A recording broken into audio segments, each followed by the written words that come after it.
नमस्कार. MPSC, UPSC review या YouTube चॅनलमध्ये पुनश्च एकदा स्वागत. भरपूर जणांचे प्रश्न आहे, खास करून जी गट क मुख्य परीक्षा तुमची 12 जुलैला झालेली आहे, त्यानंतर हा प्रश्न वारंवार विचारला जात आहे, की पुन्हा निवड होईल का? म्हणजेच एखादा क्लर्क झालेला उमेदवार आहे, तर तो पुन्हा क्लर्क होईल का? एखादा पी-एस-आय असलेला उमेदवार आहे किंवा एखादा एस-टी-आय असलेला आहे किंवा एखादा ए-एस-ओ असलेला आहे, तर तो पुन्हा पी-एस-आय, एस-टी-आय किंवा ए-एस-ओ होईल का? एखादा उमेदवार राज्यसेवामध्ये निवड झालेला आहे, तर तो पुन्हा गट ब ची एखादी पद म्हणजे एस-आर होईल का, एस-टी-आय होईल का, ए-एस-ओ होईल का, पी-एस-आय होईल का किंवा क्लर्क होईल का? असा तुमच्या सर्वांचा प्रश्न आहे. याविषयीची अपडेट मी तुम्हाला लवकरच घेऊन येईल असं टेलिग्रामवर म्हटलं होतं. तर हे तुमचे प्रश्न आहे. परंतु तुम्हाला हे प्रश्न का पडले? त्याचं एक महत्त्वाचं कारण म्हणजे 20 मे 2026चं हे प्रसिद्ध पत्रक. त्यामध्ये शेवटची जी काही ओळ आहे, महाराष्ट्र गट क सेवा संयुक्त मुख्य परीक्षा 2025 पासून लागू राहील. पण काय, या प्रसिद्ध पत्रकावर आपण येऊया.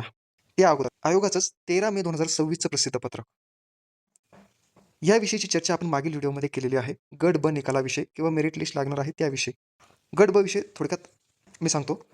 ज्या काही मागील वर्षाच्या प्रतीक्षा याद्या आहे, त्या काल जाहीर झालेल्या आहे.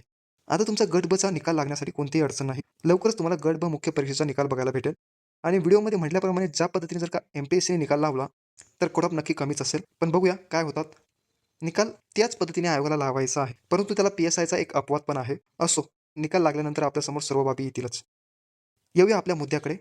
तर ह्या प्रसिद्ध पत्रकामधील मुद्दा क्रमांक 2, त्यातीलही मुद्दा क्रमांक बी, बहुसंवर्गीय पदभरतीत उमेदवार ज्या पदावर अगोदरच नियुक्त झाला असेल, अशा पदाचा अथवा निम्न पदाचा संबंधित उमेदवाराने जरी पसंतीक्रम दिलास, त्याचा त्या पदाकरता अथवा निम्न पदाकरता शिफारसीसाठी विचार केला जाणार नाही. इथेच सर्व उमेदवारांचा गोंधळ झालेला आहे. उमेदवारांच्या म्हणण्यानुसार एखादा जर का उमेदवार असेल, तर त्याचं म्हणणं असं आहे, ही ओळ वाचल्यानंतर, की एखादा उमेदवार जर का वर्ष 2022 म्हणा, वर्ष 2023 म्हणा किंवा वर्ष 2025 म्हणा, त्यामध्ये क्लर्क म्हणून नियुक्त झालेला असेल, मग भले महाराष्ट्रात तो कोणत्याही विभागात झालेला असेल, भले तो राहणार नाशिकचा असेल, परंतु जरी त्याची नियुक्ती गडचिरोलीला झाली असेल, तरी तो पुढच्या वर्षी क्लर्क होणार नाही, असाच विद्यार्थ्यांमध्ये गैरसमज निर्माण झालेला आहे. तर नेमकं काय आहे तो? अडचण काय आहे? याचा नेमका अर्थ काय आहे? ते आपण या व्हिडिओच्या माध्यमातून समजून घेऊया. बारकाईने लक्ष द्या. भरपूर विद्यार्थी म्हणताय, गट क मुख्य परीक्षेचा कट ऑफ सांगा. गट क 2026च्या जागावार सांगा. लक्षात घ्या, आपण प्रत्येक व्हिडिओ हा टप्प्याटप्प्याने घेऊन जाणार आहोत. कोणताही येणारा पुढील व्हिडिओ हा मागील व्हिडिओशी लिंक असणार आहे. जोपर्यंत तुम्हाला मागील व्हिडिओ समजणार नाही, तोपर्यंत पुढील व्हिडिओ टाकून काही फायदा होणार नाही. वन ॲस्पिरंट वन पोस्ट आयोगाने जर का लागू केली, तर त्याचा कट ऑफवर परिणाम होणार आहे. मग त्या व्हिडिओच्या अगोदरच कट ऑफचा व्हिडिओ टाकून काही फायदा आहे का? तर नाही.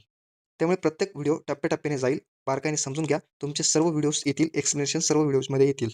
तर तुम्ही ही ओळ वाचली. तुम्हाला वाटलंय, की एखादा निवड झालेला उमेदवार पुन्हा त्याच पदावर किंवा त्याच्या खालच्या पदावर पुन्हा निवडला जाणार नाही, असं तुमचं म्हणणं आहे. चला मग सुरू करूया. आपण अगोदर गट क परीक्षेपासून सुरू करूया. कारण की गट क चेच भरपूर उमेदवार आहेत. त्यानंतर गट ब ला जाऊया. त्यानंतर राज्यसेवेला जाऊया. चला मग संवर्ग बघूया. मी ही गट क मुख्य परीक्षा 2025ची जाहिरात घेतलेली आहे. फक्त उदाहरणाखातर घेतलेली आहे. तुम्ही कोणतीही जाहिरात घेऊ शकता. त्यामध्ये तुमच्यासमोर हे संवर्ग आहेत. उद्योग निरीक्षक, कर सहाय्यक, तांत्रिक सहाय्यक, दुय्यम निरीक्षक, राज्य उत्पादन शुल्क आणि लिपिक टंकलेखक 2026च्या जाहिरातीमध्ये यामध्ये आणखीन वाढ होणार आहे. परंतु सध्या कमी आहे. कमी आहे म्हणून समजायला सोपं जाईल. समजून घ्या. व्हिडिओ थोडा लांबलचक होईल, परंतु तुमच्याच फायद्यासाठी आहे. आता लक्षात घ्या. मागील वर्षी काय निकाल लागला त्याच्याशी आपल्याला घेणं नाही. इथून पुढे काय निकाल लागणार आहे त्याच्याशी आपल्याला घेणं देणं आहे. 13 मेची ती जी काही लाईन आहे, ती आता तुम्हाला समजेल. समजा ए नावाचा एखादा उमेदवार आहे. त्याची लिपिक टंकलेखक म्हणून 2024 मध्ये निवड झालेली आहे. भलेही तो कोणत्याही विभागात निवडला गेलेला असो. तर तो 2025च्या जाहिरातीत पुन्हा लिपिक टंकलेखक कोणत्याही विभागात निवडला जाईल का? तर त्याचं उत्तर आहे हो, निवडला जाईल. आता काही जणांना ऐकून धक्का बसला असेल. मग ते 13 मेचं प्रसिद्ध पत्रक नेमकं का? असंही काही जणांना वाटलं असेल. तर तेही समजून सांगतो. तुम्हाला पहिलं पॉइंट समजला असेल. एखादा जर का 2024ला क्लर्क या पदावर नियुक्त असेल, कोणत्याही विभागात नियुक्त असेल, 2025ला तो पुन्हा क्लर्क कोणत्याही विभागात होऊ शकतो. आता पुढील त्या 13 मेच्या प्रसिद्ध पत्रकात आणखीन एक गोष्ट म्हटलेली आहे, की एखादा जर का उच्च पदावर नियुक्त झालेला असेल, तर तो पुन्हा निम्न पदावर नियुक्त होणार नाही. ठीक आहे? आता समजा एखादा उमेदवार 2024च्या जाहिरातीमध्ये टॅक्स असिस्टंट या पदावर नियुक्त आहे. तर तो 2025च्या जाहिरातीमध्ये क्लर्क होऊ शकतो का? आता टॅक्स असिस्टंट उच्च पद आहे, त्याच्यानंतर क्लर्क पद आहे. मग तो येईल का बुवा? नियुक्त होऊ शकतो का? हा प्रश्न आहे. तर त्याचंही उत्तर आहे हो, नियुक्त होऊ शकतो. आता आपण समजून घेऊया. सर्वात उच्च पद घेऊया 2024च्या जाहिरातीत इंडस्ट्रियल इन्स्पेक्टर. 2024ला ए नावाचा उमेदवार समजा माझीच निवड. मी माझंच एक्झाम्पल पकडतो. माझीच निवड जर का इंडस्ट्रियल इन्स्पेक्टर म्हणून 2024च्या जाहिरातीत झालेली आहे. असं तुम्ही गृहीत धरा. पण मला वाटलं खूप काम आहे, बोर होतं, मी माझ्या घरापासून दूर आहे. विविध कारणं असू शकतात. लग्नानंतर ट्रॅव्हल करणं जमत नाही, फॅमिलीला वेळ देता येत नाही. खूप कारणं असू शकतात. शेती आवडते, पण शेतीपासून शहरात आलोय. मला वाटलं यावर्षी उद्योग निरीक्षक झाले 2024ला.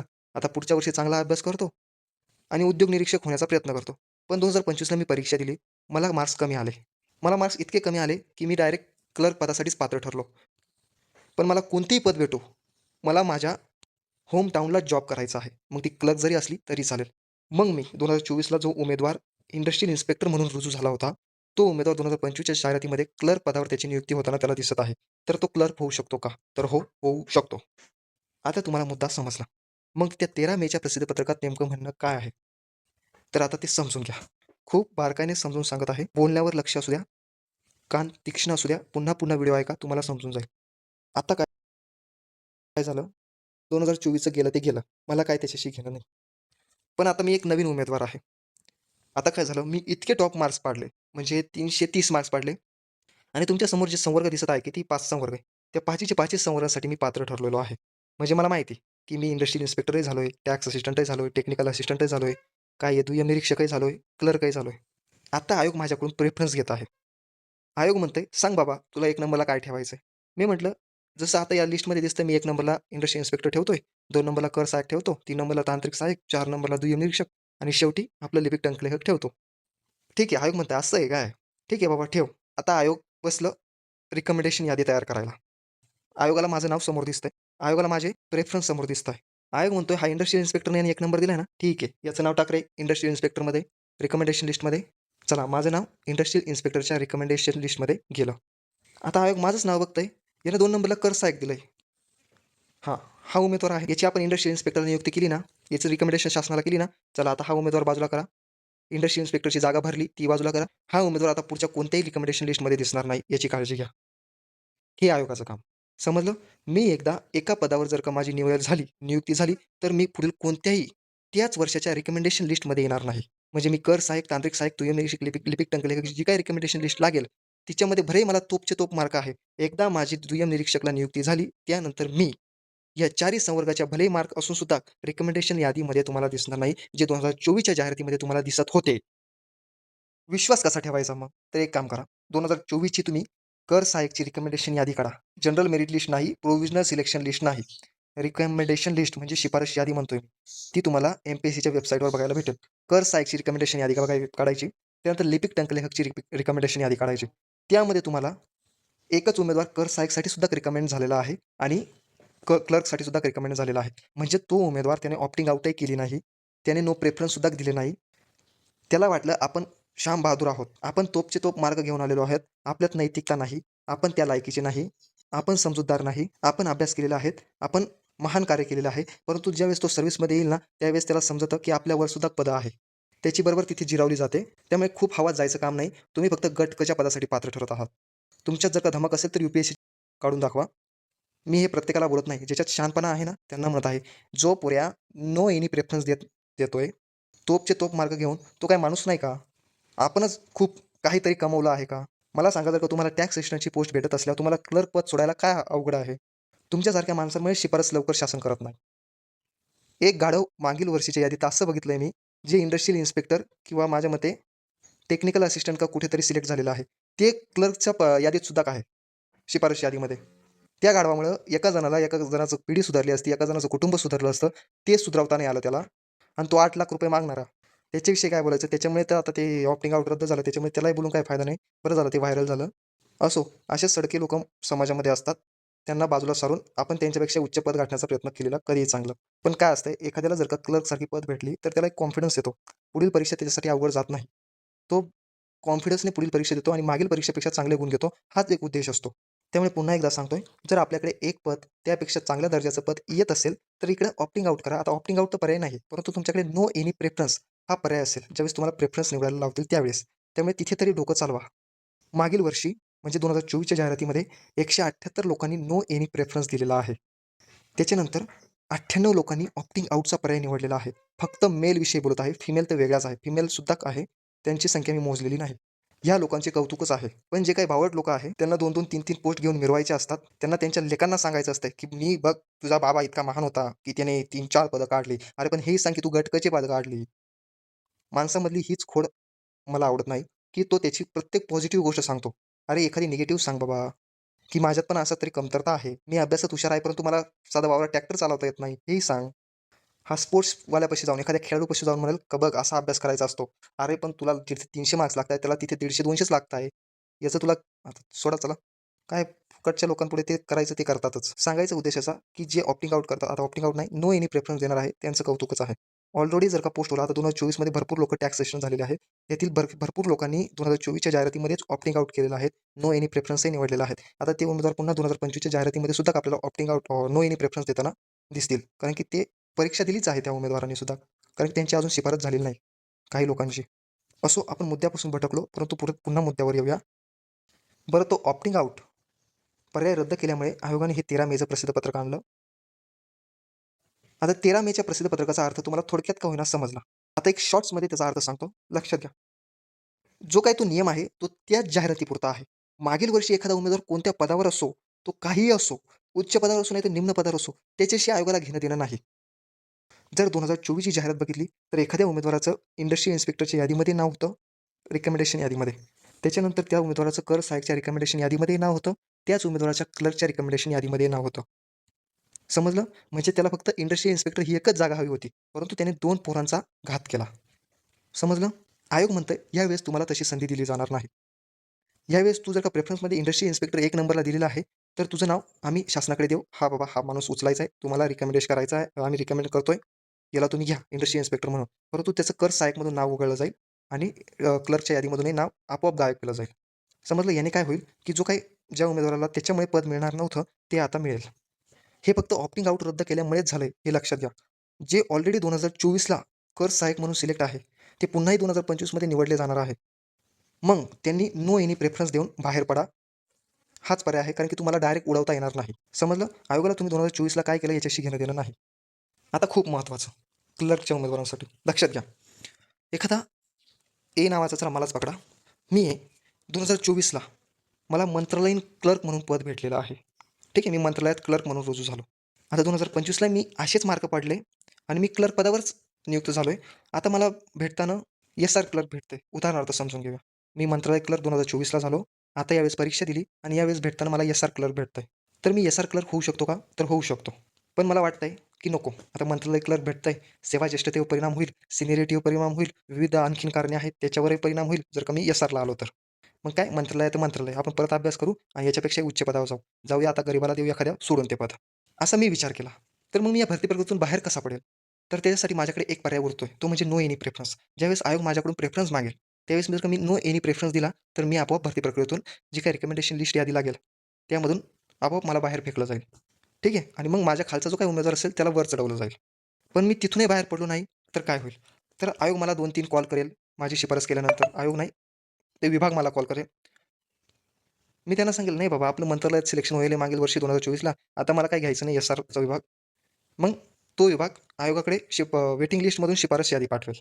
मग तिथून त्याला निवडलं जाईल. हे 2 पर्याय आहे. परंतु काय होईल, वेटिंग लिस्टचा उमेदवार 3, 4, 5, 6 किती महिने उशिरा बोलावतात माहीत नाही. वेटिंगवाल्यालाही माहीत नाही आपलं सिलेक्शन होईल का नाही. त्यामुळे जर का नसलंच पद लागत, तर नो एनी प्रेफरन्स निवडा आणि भरती प्रक्रियेतून बाहेर पडा. आता समजलं असेल. लक्षात घ्या, मागील भरतीपदी काय झालं याच्याशी काही घेणं-देणं नाही. तुम्ही या नवीन भरतीत एक नवीन उमेदवार म्हणून येत आहे. तुमची निवड डबल प्रेफरन्स, डबल संवर्ग म्हणून होणार नाही फक्त. म्हणजे एकदा तांत्रिक सहाय्यक जर का झाला, तर तुम्ही लिपिक टंकलेखक पुन्हा शिफारस होणार नाही. कारण तुम्ही त्याच्यानंतर तो प्रेफरन्स दिलाय. तुम्हाला इतके मार्क आहे, की तुम्ही तांत्रिक सहाय्यक पदावर नियुक्त होत आहे. मग एकदा तुमची तांत्रिक सहाय्यक म्हणून शिफारस केली, की तुमचा लिपिक टंकलेखकवरचा दावा आपोआप खोडला जातोय. हाच 13 मे 2026 रोजीच्या प्रसिद्ध पत्रकाचा अर्थ आहे. डन? समजलं? ओके. काही उमेदवारांना समजलं नसेल. एकदा पुन्हा व्हिडिओ पहिल्यापासून बघा. तुम्हाला नक्की समजेल. आता परत एकदा येऊया. गट ब विषयी जाऊया. आता गट ब चे उमेदवार. आता एखादा उमेदवार आहे. आता त्याला गट क मध्ये यायचंय. एक उमेदवार आहे, जो पी-एस-आय झालेला आहे. आता पी-एस-आयला माझ्या मते बरेच उमेदवार कटाळलेले असतात. 24/7 काम आहे आणि फील्ड वर्क आहे. तो म्हणतो, "मला या पी-एस-आयचा कंटाळा आलाय. गट ब दर्जाचं पद आहे, चांगलं पद आहे, पण नको. मला खूप त्रास होतोय." त्याने दिली यावेळची गट क एक्झाम. तो 2024ला नियुक्त आहे असं समजा. 2024ला म्हणा, 23ला म्हणा, 22ला म्हणा, कधीही नियुक्त असू द्या. ठीक आहे? तो म्हणतोय, की आता काय करू 2025ची गट कशी आली मुख्य परीक्षेला पात्र आहे मी, मी देतो. त्याने परीक्षा दिली आणि त्याला असे मार्क पडले का तो क्लर्कसाठी नियुक्त होऊ शकतो. तो म्हणतोय काही झालं आता गट बचं पद आहे. तुम्ही 13 मेच्या प्रसिद्ध पत्रकात काय म्हटलं, जर का एखादा उच्च पदावर नियुक्त असेल तर त्याची निम्न पदावर नियुक्ती होणार नाही. तोच गैरसमज मी आता दूर करतोय, लक्षात घ्या. 2024ला तो पी-एस-आय झालेला आहे. 2025ला तो म्हणतोय, मी क्लर्क घ्यायला तयार आहे. तर माझी नियुक्ती होईल का? तर हो, होईल. म्हणजे निम्न पदावर येईल का? तर येईल. केव्हा येईल? जाहिरात जर का वेगळी असेल तरच. जर का सेम जाहिरात असेल तर नाही हां. जाहिराती वेगळ्याच आहे म्हणा. तर लक्षात घ्या, खालच्या पदावर तो येऊ शकतो. म्हणजे मागील वर्षी कोणी कुठेही नियुक्त होऊ द्या. त्याने ह्या वर्षी जर का परीक्षा एक्झाम दिलेली, 2025ला जर का एखादा नियुक्त झाला आहे, 2026ला एखादी एक्झाम देऊन तो तिकडे झाला, तर तो बदलू शकतो. तो तिथे नियुक्त होऊ शकतो. याचाच तो अर्थ आहे. विश्वास बसत नसेल, तर आयोगाशी कॉन्टॅक्ट नंबर तुमच्याकडे आहे. वेबसाईटवर भेटून जातील. कॉन्टॅक्ट करायचा आणि फक्त विचारायचं, की "साहेब, मी 2024ला क्लर्क पदावर नियुक्त आहे." सॉरी, उच्च पद घेऊया ना. "साहेब, मी 2024ला टॅक्स असिस्टंट पदावर नियुक्त आहे किंवा पी-एस-आय पदावर नियुक्त आहे किंवा एस-टी-आय पदावर नियुक्त आहे. मला क्लर्क व्हायचं आहे. पण तुमचं 13 मेचं प्रसिद्ध पत्रक वाचल्यानंतर मला असं समजतंय, की मी होऊ शकत नाही. तर मला नेमका अर्थ सांगा, मी नियुक्त होऊ शकतो की नाही?" त्यांचं उत्तर असेल, "हो, तुम्ही नियुक्त होणार." समजलं? याविषयी याच्या व्यतिरिक्त मी आता काय पुरावा देऊ शकत नाही. ठीक आहे? समजलं? आता गट बच्या जाहिरातीवर आपण जात आहोत. बारकाईने तिथेही समजून घ्या. त्याच्या अगोदर पुन्हा एकदा गट कच्या जाहिरातीवर या. याने काय होईल लक्षात घ्या. आता उद्योग निरीक्षकचे जे काही 9 कॅन्डिडेट तुम्हाला पदसंख्या 9 दिसत आहे. हे 9 कॅन्डिडेट तुम्हाला कर सहाय्यकमध्ये दिसणार नाही, तांत्रिक सहाय्यकमध्ये दिसणार नाही. बाकी काय 2 संवर्ग आहे यामध्ये सुद्धा दिसणार नाही. समजलं? त्या 9 संवर्ग 9चे 9 गेले असे समजायचे. म्हणजे 9 जागा खाली अडवल्या जाणार नाही. ज्या 2024च्या जाहिरातीत तुम्हाला अडवलेल्या दिसतील. त्याच्यामुळेच मी तुम्हाला म्हटलं, जर का बघायचं असेल तर 2024ची आणि 2024ची क्लर्कची आणि टॅक्स असिस्टंटची रिकमेंडेशन यादी बघायची. त्यामध्ये तुम्हाला काही नावं समान बघायला भेटतील, की ज्यांनी दोन्ही पदांच्या जागा अडवलेल्या आहेत. परंतु आयोगाचं काय म्हणतंय 20 मेचं प्रसिद्ध पत्रक, की हा नियम गट क मुख्य 2025 पासून लागू होईल. त्याच्यामुळे तुम्हाला हा नियम 2025च्या जाहिरातीमध्ये बघायला भेटेल. आता लक्षात घ्या, जे कर सहाय्यकला 73 कॅन्डिडेट नियुक्त होतील ना, ते तुम्हाला इतर जे काही तांत्रिक सहाय्यक, उद्योग निरीक्षक, दुय्यम निरीक्षक, लिपिक टंकलक यांच्या यादीमध्ये बघायला भेटणार नाही. जे 125 कॅन्डिडेट नियुक्त होतील दुय्यम निरीक्षक म्हणून, ते कॅन्डिडेट तुम्हाला तांत्रिक सहाय्यक, कर सहाय्यक, उद्योग निरीक्षक, लिपिक टंकलेखच्या जागा अडवताना दिसणार नाही. रिकमेंडेशन लिस्ट तुम्ही जी जनरल मेरिट लिस्टनुसार कट ऑफ लावशाल, ती आणि रिकमेंडेशननुसार लागणारा कट ऑफ यामध्ये जमीन आसमानाचा फरक असेल, ही बाब लक्षात घ्या. त्यामुळे जनरल मेरिट लिस्ट लागल्यानंतर लगेच आमचा कट ऑफ असा तसा हे काही करत बसू नका. याला त्याला शिव्या देत बसू नका. त्यामुळेच कट ऑफच्या अगोदर हा व्हिडिओ मी आणलेला आहे. जे 1673 लिपिक टंकलेखक होतील, ते कर सहाय्यकच्या यादीमध्ये तुम्हाला दिसणार नाही. ही गोष्ट लक्षात घ्या. आणि हे केव्हा? ज्यावेळेस शिफारस यादी लागेल त्यावेळेस हं. नाहीतर जी काही त्याच्या अगोदर ज्या काही याद्या लागतील, त्याच्याशी आपलं घेणं-देणं नाही. पुन्हा म्हणायचं नाही, मास्तर असा म्हटला. मास्तरचं तसं म्हणणं नाही. Okay, done. जाऊया गट ब कडे. ही आहे गट ब 2026ची हो, 2026चीच हो, नाही 2025ची मुख्य परीक्षेची जाहिरात आहे ही. तर चला, इथे तुम्हाला संवर्ग दिसत आहे. असं समजा, की माझ्यासारख्या एखाद्या प्रामाणिक उमेदवाराने, आता मी उमेदवार नाही, पण समजून घ्या उदाहरणाखातीर, की असे प्रेफरन्स दिलेले आहेत, की 1 नंबरला मी ए-एस-ओ ठेवलं, 2 नंबरला एस-टी-आय, 3 नंबरला पी-एस-आय आणि 4 नंबरला एस-आर आहे माझं. हे माझे प्रेफरन्स आहे हां. तुमचे ते एस-आरला 1 नंबर असेल तुम्ही मला माहिती आहे. असं हे माझे प्रेफरन्स आहे. मी समजून सांगण्यासाठी असे प्रेफरन्स ठेवतोय. तुम्ही असेच ठेवावे असे नाही. बरं, इथे लक्षात घ्या. 13 मेच्या प्रसिद्ध पत्रकाचा अर्थ काय? ते पहिलं सांगतो. जर मी सहाय्यक कक्ष अधिकारी या दर्जाचे मार्क्स आणले, तर इथून मागे काय होत होतं, माझं नाव ए-एस-ओ म्हणूनही रिकमेंड व्हायचं. एस-टी-आय म्हणूनही मी जायचो. पी-एस-आयच्याही ग्राउंडला जायचो. एस-आर म्हणूनही मी सिलेक्ट व्हायचो. असं होत होतं. ह्यावेळेस एम-पी-एस-सी काय करत आहे, तुमच्याकडून प्रेफरन्स घेणार आहे. "दादा प्रेफरन्स दे बाळा." आता ते असं म्हटल्यावर माझ्यासारखं बाळ प्रेफरन्स देणार. भले नाही दिले तर मी मुख्य परीक्षेला दिलेलेच आहे. मग ते तिथून घेणार. ठीक आहे. मग मला असं माहिती की मी ए-एस-ओ सारखे मार्क आणलेले आहेत. मी ए-एस-ओला रिकमेंड झालो. "घे बाबा, तू ए-एस-ओला जातोय. ही आमची ही जी काही यादी आहे, ती आम्ही शासनाकडे दिलेली आहे.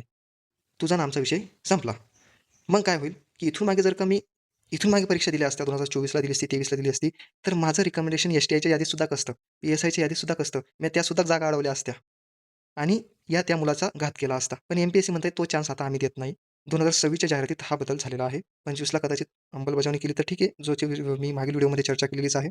तर ते म्हणताय, "तू आता ए-एस-ओला झालाय ना, चल बाजूला हो. एस-टी-आयच्या यादीत तुला काही काम नाही. पी-एस-आयच्या यादीमध्ये अजिबात यायचं नाही. एस-आरच्या यादीत तर तू बिलकुलच दिसणार नाही." समजलं? हा 13 मेचा प्रसिद्ध पत्रकाचा अर्थ आहे. भले आता मला चला समजा ए-एस-ओच्या दर्जासारखे मार्क नाही आले, पण माझा नंबर होता 2 नंबरला मी एस-टी-आय दिला होता. तिथे मला मार्क जमताय. तिथे मी बसतोय असं मला वाटतंय आणि मी बसलोय पण. ठीक आहे. आयोग चेक करेल. हा ए-एस-ओ सारखा बसला का? तर नाही बसला. याच्या प्रेफरन्सनुसार बसला का हा? तर नाही बसला. ठीक आहे. 2 नंबरला याचा काय प्रेफरन्स होता बाळा? एस-टी-आय होता. ठीक आहे. एस-टी-आयला बसतोय का? हां, आयोगाला दिसला हा एस-टी-आयला बसतोय. ठीक आहे, चला आयोगाने माझी रिकमेंडेशन केली शासनाला एस-टी-आय म्हणून. ओके. तर पुढील ज्या काही याद्या लागणार आहेत पी-एस-आयच्या, माझं तिथे नाव नसणार. एस-आरचं जे काही यादी लागेल तिथे माझं नाव असणार. समजलं? हा 13 मेच्या प्रसिद्ध पत्रकाचा अर्थ. तुम्ही जो अर्थ घेऊन चाललेला आहे, की एखादा जर का पी-एस-आय झालेला असेल, तर तो लिपिक होऊ शकत नाही, तो कर सहाय्यक होऊ शकत नाही किंवा त्याच दर्जाचा म्हणजे तो पुन्हा एस-टी-आय होऊ शकत नाही. हा अर्थ चुकीचा आहे. त्याचा तो हक्क आहे, तो पुढील जाहिरातीमध्ये नक्की होऊ शकतो. समजलं? ओके. मी ह्या वर्षी एस-टी-आय जरी असलो, तर मला हक्क आहे, की मी पुढच्या वर्षी क्लर्क म्हणून नियुक्त होऊ शकतो. मी ए-एस-ओ सुद्धा बनवू शकतो. ठीक आहे, समजलं? तुम्हाला क्लासवाले आणि हे जे काही कोचिंग माफिया आहे ना, यांनी चांगलं गोंधळात काढलेलं आहे. गोंधळात जाऊ नका.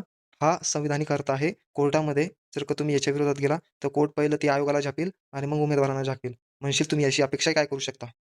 समजलं? ठीक आहे. 13 मेच्या प्रसिद्ध पत्रकाचा एवढाच अर्थ, की एकदा तुझ्या नावाची शिफारस एका पदाला केली, तर दुसऱ्या पदाच्या यादीमध्ये तुझं नाव नाही. समजलं? जे इथून मागे येत होतं.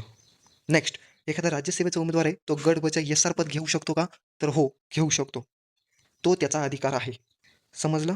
म्हणजे राज्यसेवेसारखी पोस्ट सोडून तो येऊ शकतो का गट ब मध्ये? तर हो, येऊ शकतो. आता तुम्हाला मुद्दे क्लिअर झालेले असतील. 13 मेचं हे प्रसिद्ध पत्रक म्हणतंय, की एखादा उमेदवार ज्या पदावर अगोदरच नियुक्त झाला असेल, अशा पदाचा अथवा निम्न पदाचा संबंधित उमेदवाराने जरी पसंतीक्रम दिल्यास, त्याचा त्या पदाकरता अथवा निम्न पदाकरता शिफारसीसाठी विचार केला जाणार नाही. हो, ते त्याच जाहिरातीत. तो त्याच्या पुढील जाहिरातीमध्ये नियुक्त होऊ शकतो. समजलं? मुद्दा माझा एवढाच आहे, की तुम्ही विचारत होता, की एखादा 2024, 23, 22ला एखादा क्लर्क झालेला उमेदवार आहे. तो पुन्हा 2025च्या जाहिरातीत क्लर्क होऊ शकतो का? किंवा येणाऱ्या 2026च्या जाहिरातीत क्लर्क होऊ शकतो का? तर त्याचं उत्तर आहे हो, होऊ शकतो. ठीक आहे. आणखीनही काही डाऊट असेल या कमेंट बॉक्समध्ये टाका. मी वाटलंस या कमेंटची उत्तरं देईल. परंतु मी एक्सप्लेन करणार नाही कारण की मी एक्सप्लेनेशन पूर्ण या व्हिडिओमध्ये केलेलं आहे. आता ते तुम्हाला बारकाईने व्हिडिओ बघितल्यानंतर समजून येईल. बारकाईने समजून घेण्याची गरज नाही. मी एकदम डिटेलमध्ये समजून सांगितलेलं आहे. वर्ष चेंज, उमेदवार नवीन भरतीमध्ये सिलेक्ट होणार. भले मागे त्याने काही केलेलं असो, तो कलेक्टर जरी असला तरी क्लर्क होऊ शकतो. समजलं? ठीक आहे. आणि हो, ज्यांना हे बोलणं पटत नाही, त्यांनी कमेंटमध्ये वेडं-वाकडं बोलण्याच्या अगोदर आयोगाला एक कॉल करायचा. ते आयोग बरोबर तुम्हाला समजून सांगतील. मग तुम्ही तेच वेडं-वाकडं बोलणं घेऊन माझ्यापर्यंत चांगल्या पद्धतीत याल आणि चांगल्यानुसार बोलशाल. समजलं? ठीक आहे. ही एक कृपया विनंती आहे. हिचा नक्की मान राखा. काही वेडं-वाकडं बोलण्याच्या अगोदर आयोगाला एक कॉल करा. तसं मी तुम्हाला समजून सांगितलं आहे. ज्यांना विश्वास ठेवायचा त्यांनी ठेवा. ज्यांना नाही ठेवायचा त्यांनी निकालाची वाट बघा, नाही तर आयोगाला कॉल करा. ठीक आहे? तुमची मर्जी. बरं, हे 20 मेचं आणखीन एक प्रसिद्ध पत्रक आहे, ज्याच्यामध्ये प्रत्यक्ष यादीबाबत बोललेलं आहे. लक्षात घ्या, भलेही क्लर्कच्या उमेदवारांनो, टॅक्स असिस्टंटच्या उमेदवारांनो किंवा जे काही कोणचे उमेदवार असतील त्यांनी आपल्याला प्रेफरन्स मागताना नो एनी प्रेफरन्स म्हणून ऑप्शन येतो. तुम्हाला जर का पद लागतच नसेल, तर कृपया नो एनी प्रेफरन्स निवडा. त्याने काय होईल, की एखाद्या उमेदवाराची नियुक्ती लवकर होईल. तुम्हाला जर का ते पद घ्यायचंच नाही, तर कशाला अडवून धरतात? त्यामुळे नक्की नो एनी प्रेफरन्स निवडा. याने काय होईल, की त्याला वेटिंग लिस्टची वाट बघावी लागेल आणि त्याचा टाईमपास होईल. त्यामुळे नक्की निवडा. तशी प्रत्यक्ष यादी लावणारच आहे.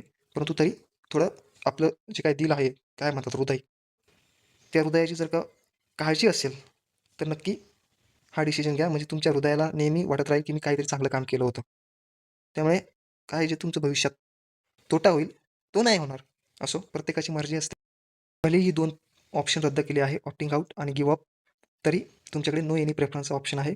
तो नक्की निवडा. का निवडा? ज्यांची नियुक्ती झाली आहे ऑलरेडी कुठे ना कुठे, त्यांनीच निवडा. नाहीतर मास्तर म्हटला, की निवडायचीच आहे. त्यामुळे ज्यांची नियुक्ती झालेली नाही, ते सुद्धा निवडतील. यार, हेही कायला समजून सांगायला पाहिजे लागतंय. असो, मुद्दा क्लिअर आहे, समजलेला आहे. 13 मेच्या प्रसिद्ध पत्रकाबाबत निर्माण झालेला गैरसमज तुमचा दूर झालेला आहे. लवकरच पुढील व्हिडिओ काय असेल त्याविषयीची अपडेट मी तुम्हाला देईलच. त्यातल्या त्यात भरपूर जण म्हणतात, की गट क जागा वाढ विषयी काहीतरी बोला 2026च्या. तर सर्व अपडेट मी Telegramवर टाकतच असतो हे. जर का लेखापालच्या जागा येणार आहे, तर त्या मी टाकल्याच आहे, किती येणार आहे त्या. हां, तुमचा मुद्दा आहे, की एक्साईजचं काय झालं? त्याचं काय झालं? तर घेईल. परंतु अजून त्या परीक्षेला वेळ आहे. 2 ते अडीच महिने आहे. तुम्ही सध्या अभ्यासावर लक्ष द्या की. त्या जागा वाढणार ते वाढणारच आहे. ज्या नाही येणार ते नाहीच येणार. पण त्या गोष्टीला वेळ आहे. मग त्या व्हिडिओलाही वेळ लागेल असं समजून चला की. मी कोणत्या गोष्टी क्लिअर करतोय, ज्या तुम्हाला आत्ताच समजणं गरजेचं आहे, त्या. कारण की गट कचा निकाल तारीख डिक्लेअर करून ठेवलेली आहे. आयोगामध्ये एक मोठं वेळापत्रक लागलेलं आहे, की आपल्याला हे टार्गेट आहे. जर का कोणतीही अडचण आली नाही, तर ह्या टार्गेटपर्यंत आपल्याला निकाल लावायचा आहे. ते मी पुढील व्हिडिओमध्ये तुम्हाला सांगेल. पण सध्या तरी आपण आपल्या अभ्यासावर लक्ष द्या. जे मुद्दे जसे-जसे जवळ येईल, तसे-तसे मी कव्हर करेलच. आता हा मुद्दा का क्लिअर केला? गट ब चा निकाल येतोय. लवकरच गट क चाही निकाल येणार आहे. त्यामुळे गट क च्या जागावाढीविषयी आपल्याकडे 3 ते 4 महिने बाकी आहे. मग लगेच व्हिडिओ टाकून आणि उद्या जर का काही जागा आल्या, तर त्या पुन्हा मी त्याचा व्हिडिओ बनवू का? मग तेच करत राहू का? आता कट ऑफ विषय. अजून काही उमेदवार आपले मार्क्सच सांगत आहे. आता जो काही मी कट ऑफ सांगणार आहे, त्याने फक्त 10% जनता खुश होईल. 90% जनता नाराज होईल. त्याचा इफेक्ट कुठे पडेल? तो इफेक्ट माझ्यावरच पडणार किंवा या चॅनलवर पडणार. तरी मी सांगणारच आहे, असं सांगत आहे. पण थोडा वेळ द्या. अजून उमेदवार मार्क्स पाठवत आहे. आता भरपूर ओबीसीची कॅन्डिडेट आहे. मार्क्स काय म्हणतात कट ऑफ सांगा, कट ऑफ सांगा. तुम्ही मला जे काही मार्क्स सांगत आहे, त्यातील 50 ते 60 कॅन्डिडेट त्याच्यापेक्षा जास्त कॅन्डिडेट माझ्यापाशी बसलेले आहे. मग कसा कट ऑफ सांगायचा? जर जास्त सांगितला तर तुम्ही नाराज होणार. कमी सांगितला तर ते खोट्यासारखं होणार. आणि खोटं म्हणून आपलं चॅनल आपण उघडलेलं नाही. ओबीसी मेलला किती जागा आहे? 150 जागा आहे. ओपनला किती? 170 जागा आहे. त्यात दिव्यांगांना 15-16 जागा जाणार आहे. ओबीसीमधले 15-16 जागा दिव्यांगांना जाणार आहे. हा तुम्ही विचार केला का? आम्हाला तो सर्व विचार करून कट ऑफ सांगायचा असतो. त्याला वेळ लागेल. थोडा धीर धरा. नक्की सांगेल. आणि सांगताना टेलिग्राम चॅनलवर सांगेल. कदाचित यूट्यूबवर नाही सांगणार. असो. काही जण टेलिग्राम चॅनलची लिंक विचारत आहे. डिस्क्रिप्शन बॉक्समध्ये त्याची लिंक आहे. जॉइन व्हा. फायद्याचंच आहे. इकडे-तिकडे ह्या कोर्स घ्या, तो कोर्स घ्या, आमच्यानं असं होईल आणि आमच्यानं तसं होईल. काय घेणं देणं नाही. आपण आपला अभ्यास करा. कोणत्याही कोर्समध्ये अचानक 10 पैकी 3-4 क्वेश्चन कोणत्याही कोर्समधले येतातच. त्याच्यावरच बडाई मारून तुमचे पैसे लुकवण्याचं काम चालू आहे. सध्या जरासं जागरूक व्हा. एम-पी-एस-सीकडे वळाला आहात. एम-पी-एस-सीसारखा विचार करा. भेटूया पुढील व्हिडिओमध्ये. तोपर्यंत आई-वडिलांची नक्की काळजी घ्या. Thank you. धन्यवाद.